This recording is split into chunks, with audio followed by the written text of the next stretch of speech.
जानवरों की चित्रकारी प्रतियोगिता। काला चीता बना सफेद शेर।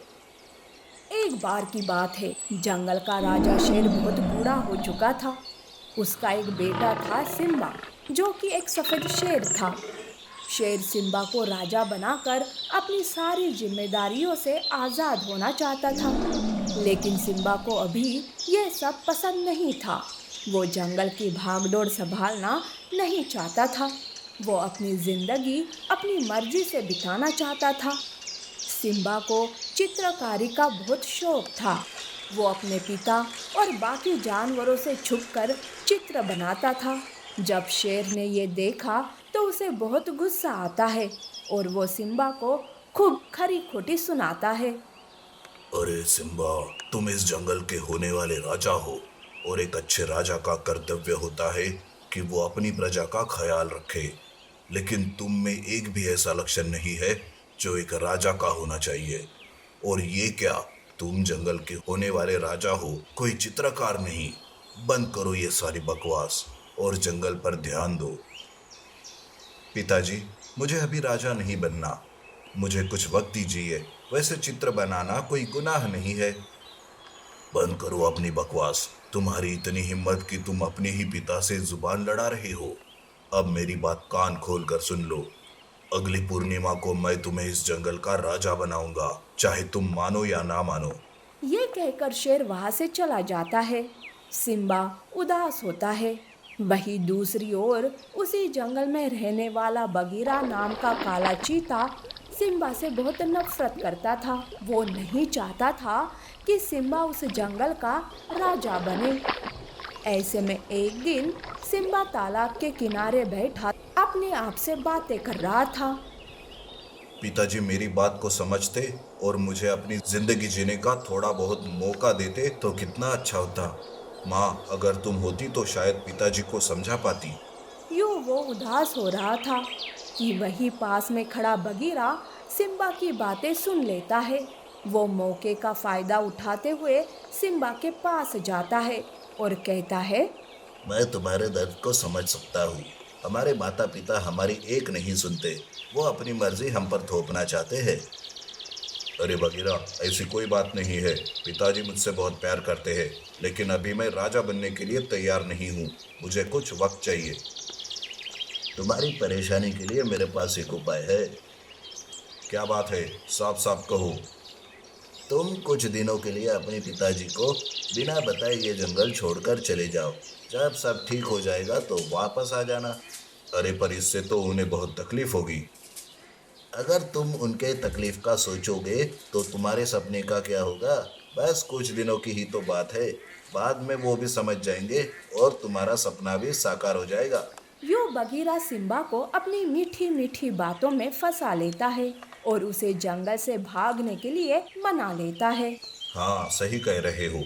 अगर मैं यही रहा तो पिताजी मुझे जंगल का राजा बना देंगे। फिर मैं अपने सपने को कभी भी साकार नहीं कर पाऊंगा। देखो, तुम पिताजी का ख्याल रखना। मैं जल्द ही वापस आ जाऊंगा। ये कहकर सिम्बा वहां से चला जाता है। सिम्बा के जाने से बगीरा मन ही मन खुश हो जाता है और वो सोचता है। मेरे रास्ते का कांटा तो हट गया। अब ये वापस कभी नहीं आएगा। वहीं दूसरी ओर जब ये बात शेर को पता चलती है तो वो बहुत उदास हो जाते हैं। वो सिम्बा को ढूंढने के लिए अपने सिपाहियों को जंगल के चारों ओर भेज देते हैं। ठीक उसी वक्त बगीरा से मिलने पास के जंगल से उसका दोस्त लकड़बग्गा आता है। दोस्त, सिम्बा को जंगल से भगाने में तो कामयाब हो गया। अब यही मौका है राजा बनने का। हाँ, पर शेर मुझे क्यों जंगल का राजा बनाएगा। मुझे लगता है कि हमें शेर को मार देना चाहिए। नहीं नहीं, ऐसा करने से सबको तुम पर शक हो जाएगा।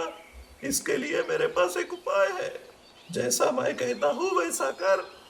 लकड़बग्गा बगीरा के लिए एक सफेद शेर की खाल लाता है, जिसे पहनकर बगीरा शेर के पास जाता है। शेर सफेद खाल में छुपे बगीरा को पहचान नहीं पाता। वो उसे अपना बेटा समझता है और उसे देखकर बहुत खुश हो जाता है। बेटा, तुम आ गए। मुझे पता था कि तुम अपने पिता को छोड़कर कहीं नहीं जाओगे।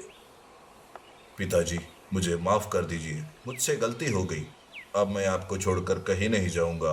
जैसा आप कहोगे वैसा करूंगा। यूं सिम्बा की खाल में छुपा बगीरा शेर के सामने नकली आंसू बहाता है।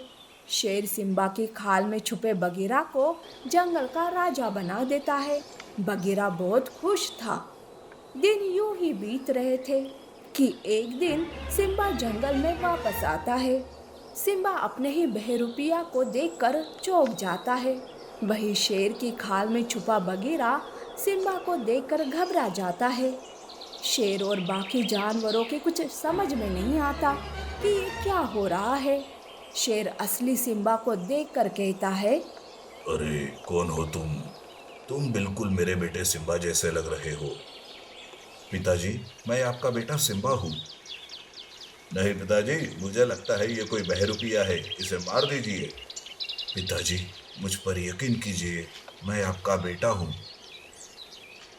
शेर के कुछ समझ में नहीं आता कि आखिर क्या हो रहा है। वो और बाकी जानवर बहुत परेशान थे कि आखिर उनमें से असली सिम्बा कौन है। कि तभी शेर को एक ख्याल आता है और वो दोनों से कहता है, अब बस इसका एक ही हल है, पेंटिंग चैलेंज। शेर की खाल में छुपा बगीरा चौंक जाता है। क्या? Painting challenge? पर पिताजी, हाँ मैं जानता हूँ कि तुम ये सब सुनकर चौंक जाओगे, लेकिन यह सच है। मेरा बेटा सिम्बा एक अच्छा चित्रकार है। अब इन दोनों में से जो कोई भी अच्छा चित्र बनाएगा वही मेरा बेटा सिम्बा है और इस जंगल का राजा भी बनेगा। यह सुनकर शेर की खाल में छुपा बगीरा अपने मन में सोचता है, अरे बाप रे, मैंने तो सोचा था कि ये सिम्बा अब कभी वापस नहीं आएगा, पर ये कमबख्त तो टपक पड़ा। अब अगर मेरी पोल खुल गई तो लेने के देने पड़ जाएंगे। अब मैं क्या करूं? यूं वो सोच में पड़ जाता है। दोनों के बीच प्रतियोगिता शुरू होती है। सिम्बा चित्र बनाना शुरू कर देता है। इधर बगीरा बहुत बेचैन था। वो अपने मन में सोचता है, अरे वो बगीरा, चल भाग यहाँ से। अगर इन बाप बेटे के सामने तेरी पोल खुल गई तो ये दोनों तुझे जिंदा नहीं छोड़ेंगे। ये सोचकर बगीरा बिना मुड़े वहां से भाग जाता है। जब वो भाग रहा था तो उसकी खाल कहीं पर जाती है। ये देख शेर और बाकी जानवर चौंक जाते हैं। सिम्बा समझ जाता है कि ये सब बगीरा की चाल थी, उसे अपने पिता से दूर करने की। वो शेर को सारी बात बताता है। बेटा, मुझे माफ कर दो, ये सब मेरी वजह से हुआ है। एक बाप होने के नाते मुझे समझ जाना चाहिए था कि बच्चों के भी कुछ सपने होते हैं। यूं शेर सिम्बा को जंगल का राजा बनाता है। सिम्बा अपने सपने को साकार करते हुए एक अच्छा राजा होने का